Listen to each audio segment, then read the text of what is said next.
किस तरीके से देशद्रोही गतिविधियां चल रही हैं। पहले तो केवल नशे की बात चल रही थी, आज देश तोड़ने और धर्मांत के बीच में एक युद्ध छिड़ा हुआ है। और वहाँ के चीफ मिनिस्टर आज पूरे देश में घूम घूम के अपनी और टीवी पे आकर के जो काम आज केजरीवाल करते थे विज्ञापन वाले मुख्यमंत्री बन गए हैं और केवल उगाही और देशद्रोह के अलावा कोई काम नहीं। मैं तो फिर से कहना चाहूँगा कि केजरीवाल की आप सरकार कम से कम संविधान पे भरोसा रख करके अपने दोनों मंत्रियों से इस्तीफा लें और इस दिल्ली की जनता का भला करें। राजधानी दिल्ली में राजनीतिक हलचल जोरों शोरों से देखी जा रही है। उप मुख्यमंत्री मनीष सिसोदिया पर सीबीआई का शिकंजा लगातार कसता जा रहा है, तो वहीं बीजेपी लगातार आप पर हमला कर रहे हैं। इसी कड़ी में भाजपा पूर्वांचल मोर्चा के मीडिया प्रमुख संजय तिवारी ने जोरों शोरों से मनीष सिसोदिया और सत्येंद्र जैन की बर्खास्तगी की मांग की। ऐसे में बीजेपी कार्यकर्ताओं की मांग पूरी हो गई है और मुख्यमंत्री अरविंद केजरीवाल ने दोनों नेताओं का इस्तीफा मंजूर कर लिया है। आइए जानते हैं क्या है राय संजय गांधी का इस पर। नमस्कार, मैं संजय तिवारी, मीडिया प्रमुख पूर्वांचल मोर्चा दिल्ली प्रदेश। अभी जिस तरह की गतिविधियों के तहत सीबीआई ने जो भाजपा पुरजोर मांग उठाती रही है, मनीष सिसोदिया के अपराधों के हिसाब से उसको जेल के पीछे ले जाने का काम किया है, उसके लिए मैं सीबीआई को साधुवाद देता हूं। हमारे लगातार प्रयास से जनता के साथ जुड़ करके जिस तरह से हम लोगों ने मांगे रखी कि इस भ्रष्टाचारी सरकार में जिस तरह से आबकारी नीति केवल खाने कमाने के लिए, अपने जेब को भरने के लिए और जनता को शराबी बनाने के लिए जो नीति आई थी, उस नीति के विरोध में जिस तरीके से पूरी भाजपा के कार्यकर्ता जनता के साथ मिलकर के इस आवाज को उठाया और उस आवाज के दबाव में आकर के इन्होंने आबकारी नीति को वापस लिया। सीबीआई ने अपनी पूरी जांच करके समय के साथ, जबकि यही केजरीवाल चैलेंज करते थे कि अगर मनीष सिसोदिया ने कुछ गलत नहीं किया है तो इनको क्यों नहीं अरेस्ट करती है, इनको अरेस्ट करे, ये खेल क्यों कर रही है। आज जब सीबीआई ने अपनी जांच रिपोर्ट पूरी करके और पुख्ता जो सबूत मिले हैं उसके हिसाब से जब सीबीआई ने आज मनीष सिसोदिया को गिरफ्तार किया है तो इनके हाथ पैर फूल गए हैं।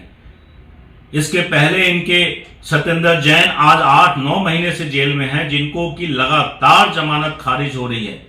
क्या भाजपा के कहने पे ही कोर्ट भी चलती है, हाई कोर्ट भी चलता है, सुप्रीम कोर्ट भी चलता है?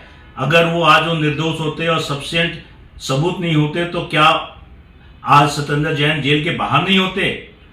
मुझे तो अब ये लग रहा है कि दिल्ली सरकार की कैबिनेट बैठक भी अब तिहाड़ में होगी। 20-20 विभागों के मंत्री, उसके पहले के मंत्री जिनको इस्तीफा लेना चाहिए आज तक नहीं लिया हुआ है, क्या अगली कोई फाइल लेकर के चीफ सेक्रेटरी अब जेल में जाएंगे साइन कराने के लिए? आने वाले समय में अब ये भी जनता को देखना पड़ेगा। मैं पुरजोर ये मांग करता हूं कि मनीष सिसोदिया को तुरंत बर्खास्त किया जाए मंत्रिमंडल से।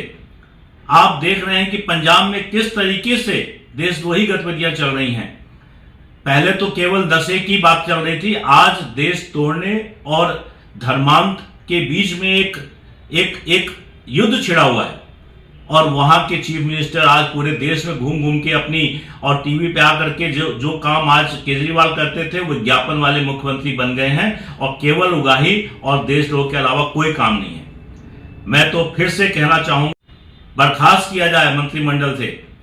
आप देख रहे हैं कि पंजाब में किस तरीके से देशद्रोही गतिविधियां चल रही हैं।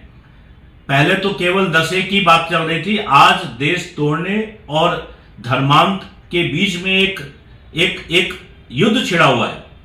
और वहां के चीफ मिनिस्टर आज पूरे देश में घूम घूम के अपनी और टीवी पे आकर के जो काम आज केजरीवाल करते थे विज्ञापन वाले मुख्यमंत्री बन गए हैं और केवल उगाही और देशद्रोह के अलावा कोई काम नहीं है।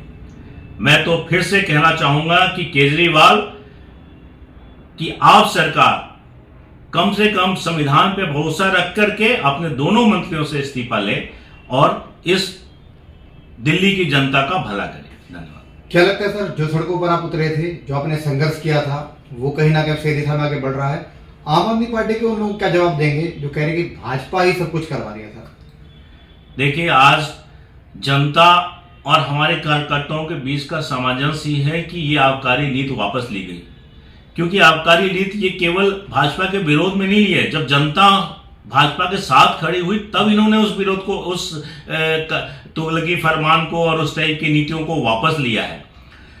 भाजपा के किसी भी दबाव में यदि केजरीवाल के किसी भी मंत्री को अगर जेल भेजा गया है तो न्यायालय के दरवाजे खुले हुए हैं, वहां पे 8 महीने से जमानत नहीं मिल रही है। और मुझे पूर्ण विश्वास है कि जिन सबूतों के तहत मनीष सिसोदिया को भी गिरफ्तार किया गया है, ये भी बहुत लंबे समय तक जेल में रहने वाले हैं। तो आपको उम्मीद है ऐसे और भी कई इनके मंत्री जो भ्रष्टाचार के मामलों में अंदर जा सकते हैं? देखिए, ये तो जग जाहिर है कि जब आप गलत करेंगे तो उसका खामियाजा भुगतना पड़ेगा। हमारे यहाँ की संस्थाएं मजबूत है।